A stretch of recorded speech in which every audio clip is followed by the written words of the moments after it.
A rabbi is a teacher of Judaism. Well, I don't practice Judaism, so why am I addressed as rabbi? For most of Jewish history, the primary qualification for this title was sufficient learning to render decisions in Jewish law. Well, I'm not a Jew either, so why am I addressed as rabbi? A rabbi is a religious leader of Jewish people. Well, I'm not a religious leader, so why am I addressed as rabbi? Do you know rabbi does not mean teacher? Do you know rabbi is not a title?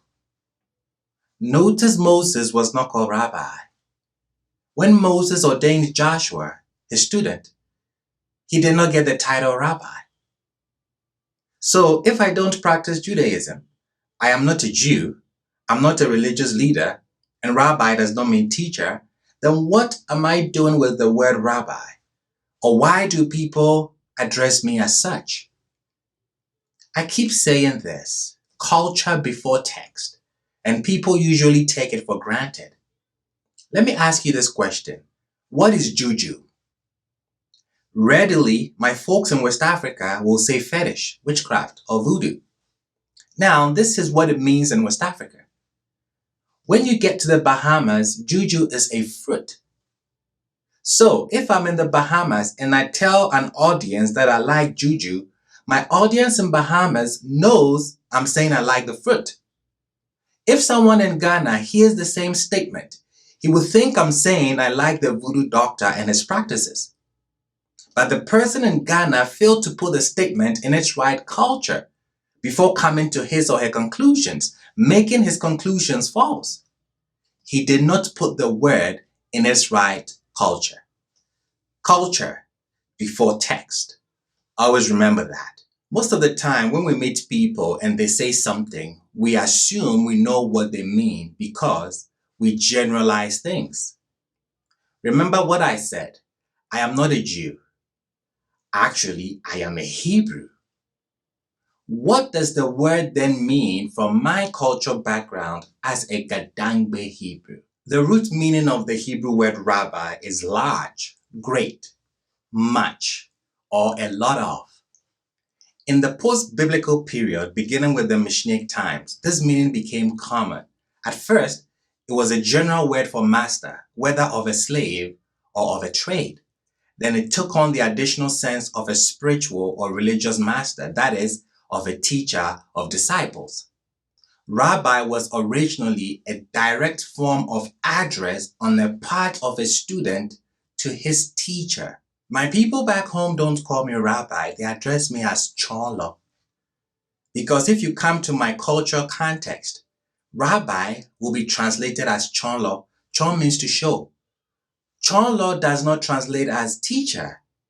Cholo is somebody who shows, a person who shows, a person who has a lot of ways to show.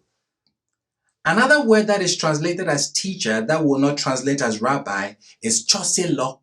This word is translated as teacher, but is wrong. It means to raise or to coach. It is used in the context of fashioning a person's upbringing. How does one become a chonlo, a rabbi? It is passed down from teacher to student by the laying on of hands, just as Moshe did to Joshua. So a rabbi or a chonlo is a direct form of an address on the part of a student to his teacher and not a title. You don't go around calling yourself rabbi or chonlo because your teacher ordained you. No. After Joshua's ordination, Joshua is still referred to as Moshe's servant. Moshe is addressed as the servant of God. And it was after the death of Moses, the servant of the Lord, that the Lord said to Joshua, the son of Nun, Moses' minister. So Joshua hasn't proven himself yet. It's until you have, in turn, started teaching and proving yourself that your students or your audience address you as such.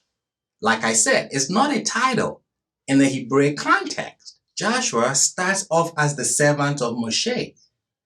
After he had proven himself, he is addressed as Joshua, the servant of Yah. And it was after these things that Joshua, the son of Nun, the servant of the Lord, he had proven himself. So now he can be addressed as such. In the Jewish context, I said earlier, a rabbi is a religious leader. In the Gadangbe context, a rabbi or chonlo is not a religious leader. The wulamo is the religious leader. So next time someone asks you, what does rabbi mean? Ask them, are you referring to Second Temple Judaism, or you're referring to the Hebrews in Africa? Because it means different based on the culture. Culture before text.